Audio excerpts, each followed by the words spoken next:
Brave Little Tailor. This originally appeared in Grimm's Household Tales with the author's notes by Jakob Ludwig Karl Grimm, translated by Margaret Hunt in 1884. One summer's morning, a little tailor was sitting on his table by the window. He was in good spirits, and sewed with all his might. Then came a peasant woman down the street crying, "Good jam's cheap! Good jam's cheap!" This rang pleasantly in the tailor's ears. He stretched his delicate head out of the window and called, "Come up here, dear woman, here you will get rid of your goods." The woman came up the 3 steps to the tailor with her heavy basket, and he made her unpack the whole of the pots for him. He inspected all of them, lifted them up, put his nose to them, and at length said, "The jam seems to me to be good. So weigh me out 4 ounces, dear woman, and if it is 1/4 of a pound, that is of no consequence." The woman, who had hoped to find a good sale, gave him what he desired, but went away quite angry and grumbling. "Now God bless the jam to my use," cried the little tailor, "and give me health and strength." So he brought the bread out of the cupboard, cut himself a piece right across the loaf, and spread the jam over it. "This won't taste bitter," said he, "but I will just finish the jacket before I take a bite." He laid the bread near him, sewed on, and in his joy made bigger and bigger stitches.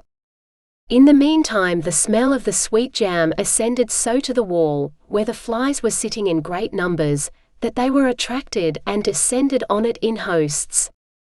"Hola, who invited you?" said the little tailor, and drove the unbidden guests away. The flies, however, who understood no German, would not be turned away, but came back again in ever-increasing companies. The little tailor at last lost all patience, and got a bit of cloth from the hole under his work-table, and saying, "Wait, and I will give it to you," struck it mercilessly on them. When he drew it away and counted, there lay before him no fewer than 7, dead and with legs stretched out. "Art thou a fellow of that sort?" said he, and could not help admiring his own bravery. "The whole town shall know of this."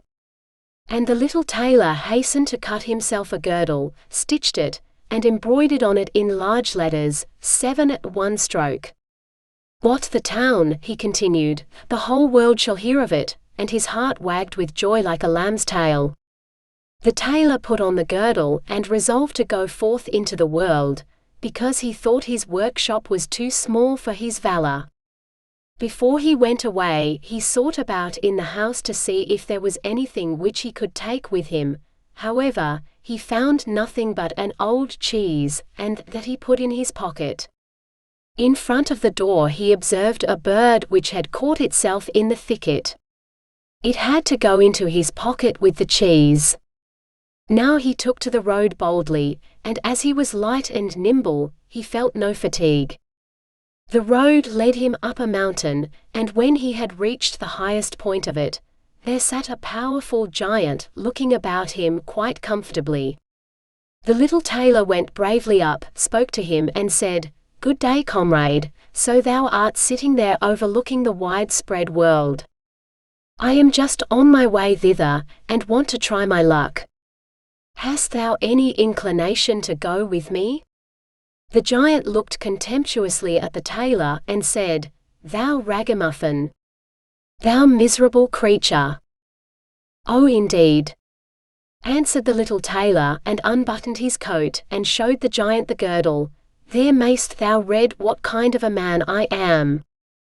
The giant read 7 at one stroke, and thought that they had been men whom the tailor had killed, and began to feel a little respect for the tiny fellow.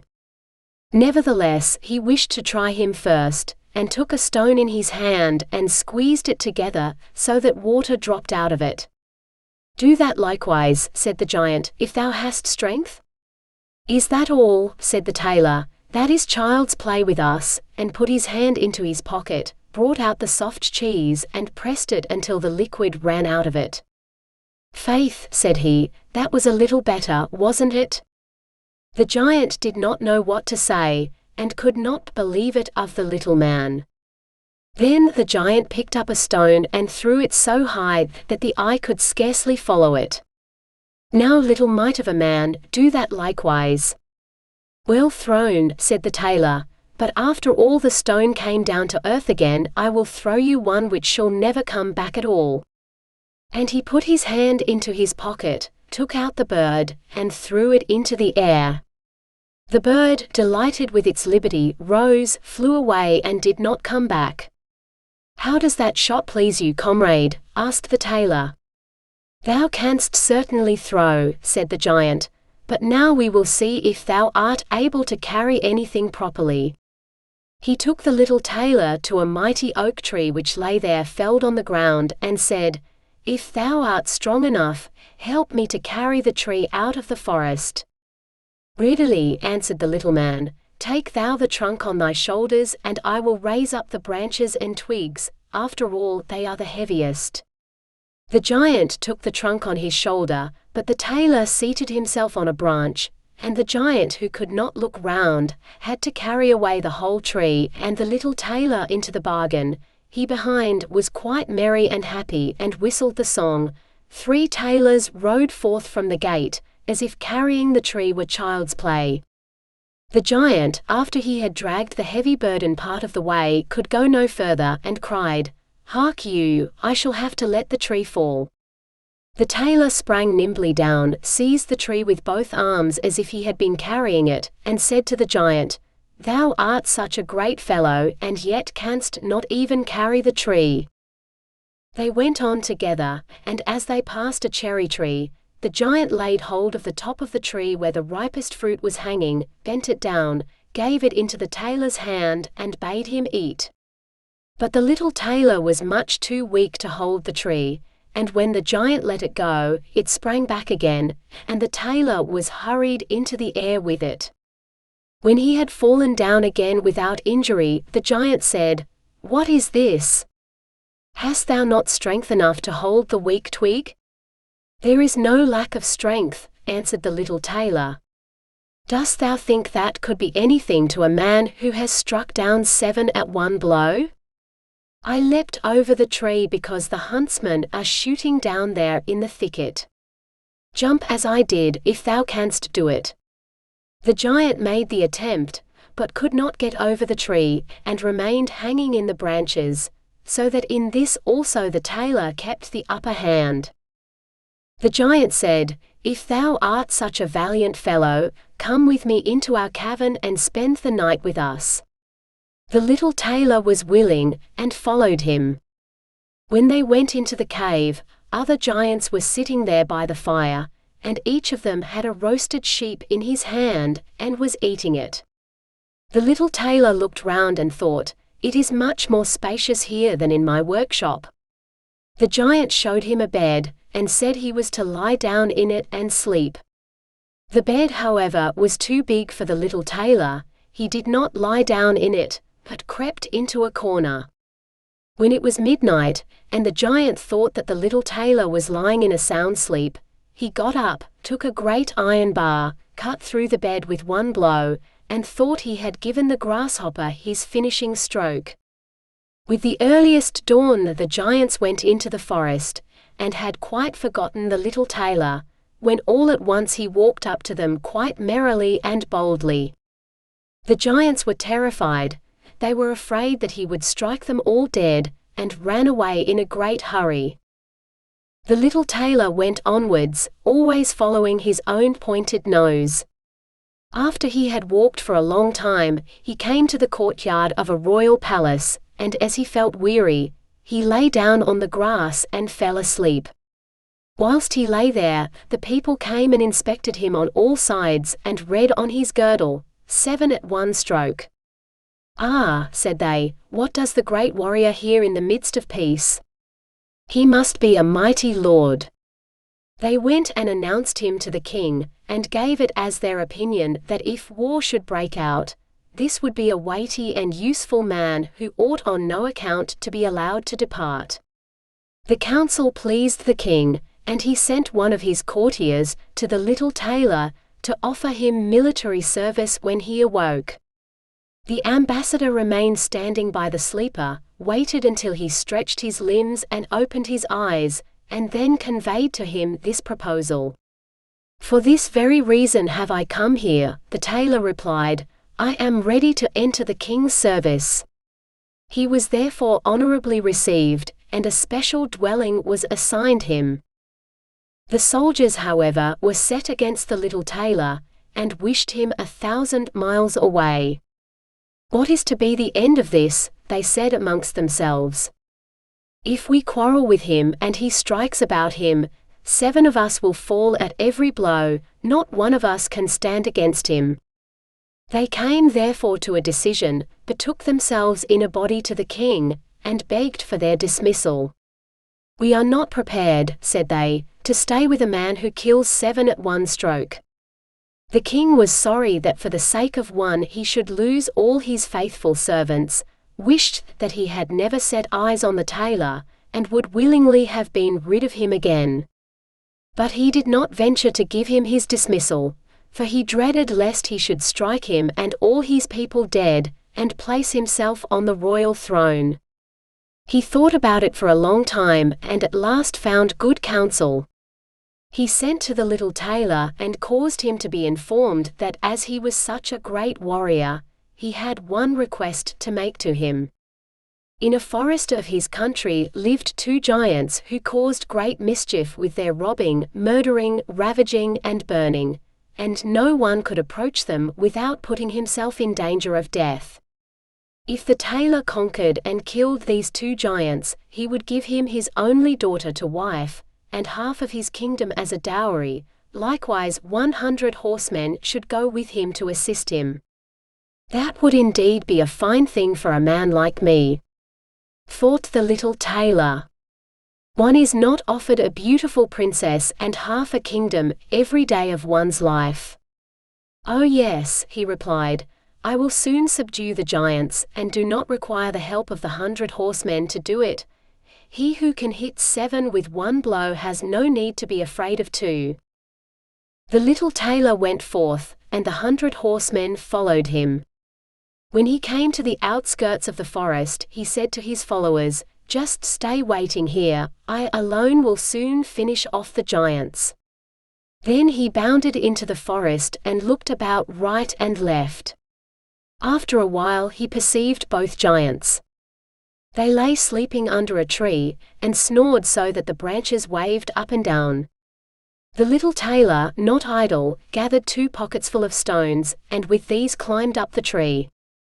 When he was halfway up, he slipped down by a branch until he sat just above the sleepers, and then let one stone after another fall on the breast of one of the giants. For a long time the giant felt nothing, but at last he awoke, pushed his comrade, and said, "Why art thou knocking me?" "Thou must be dreaming," said the other, "I am not knocking thee." They laid themselves down to sleep again, and then the tailor threw a stone down on the second. "What is the meaning of this?" cried the other. "Why art thou pelting me?" "I am not pelting thee," answered the first, growling. They disputed about it for a time, but as they were weary they let the matter rest, and their eyes closed once more. The little tailor began his game again, picked out the biggest stone, and threw it with all his might on the breast of the first giant. "That is too bad," cried he, and sprang up like a madman and pushed his companion against the tree until it shook. The other paid him back in the same coin, and they got into such a rage that they tore up trees and belabored each other so long, that at last they both fell down dead on the ground at the same time. Then the little tailor leapt down. "It is a lucky thing," said he, "that they did not tear up the tree on which I was sitting, or I should have had to spring on to another like a squirrel, but we tailors are nimble." He drew out his sword and gave each of them a couple of thrusts in the breast, and then went out to the horsemen and said, "The work is done, I have given both of them their finishing stroke, but it was hard work." They tore up trees in their sore need and defended themselves with them, but all that is to no purpose when a man like myself comes, who can kill 7 at one blow. "But are you not wounded?" asked the horsemen. "You need not concern yourself about that," answered the tailor, "they have not bent one hair of mine." The horsemen would not believe him and rode into the forest. There they found the giants swimming in their blood, and all round about lay the torn-up trees. The little tailor demanded of the king the promised reward. He, however, repented of his promise, and again bethought himself how he could get rid of the hero. "Before thou receivest my daughter and the half of my kingdom," said he to him, "thou must perform one more heroic deed.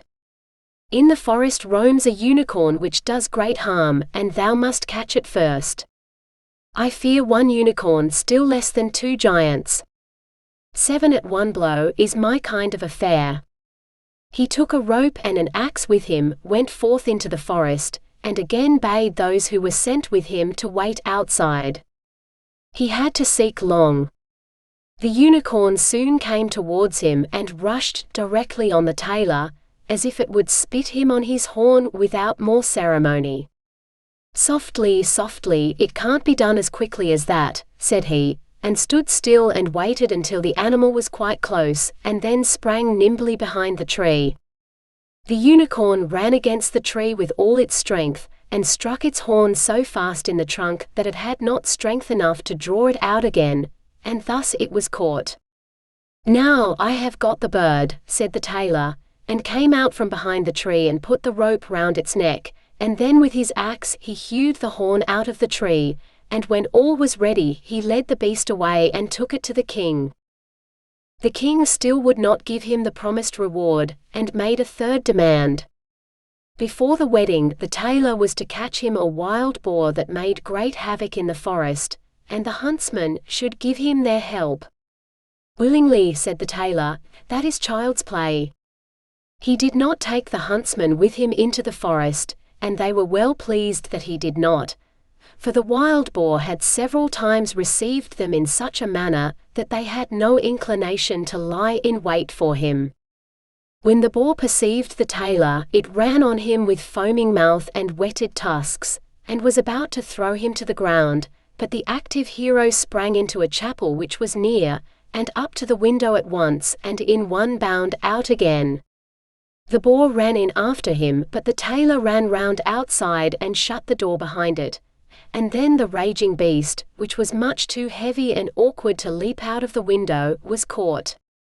The little tailor called the huntsmen thither, that they might see the prisoner with their own eyes.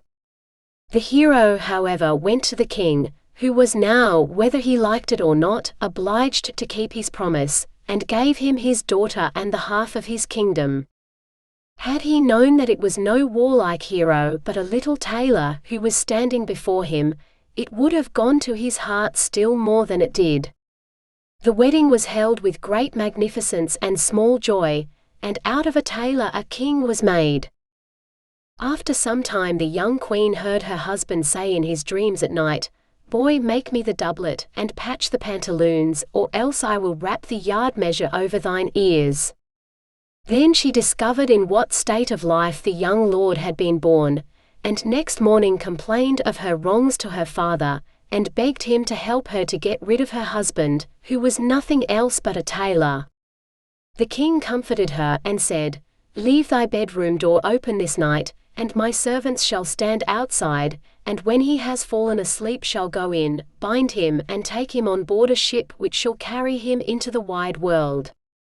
The woman was satisfied with this, but the king's armor-bearer, who had heard all, was friendly with the young lord, and informed him of the whole plot.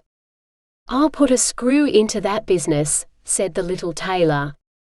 At night he went to bed with his wife at the usual time, and when she thought that he had fallen asleep, she got up, opened the door, and then lay down again.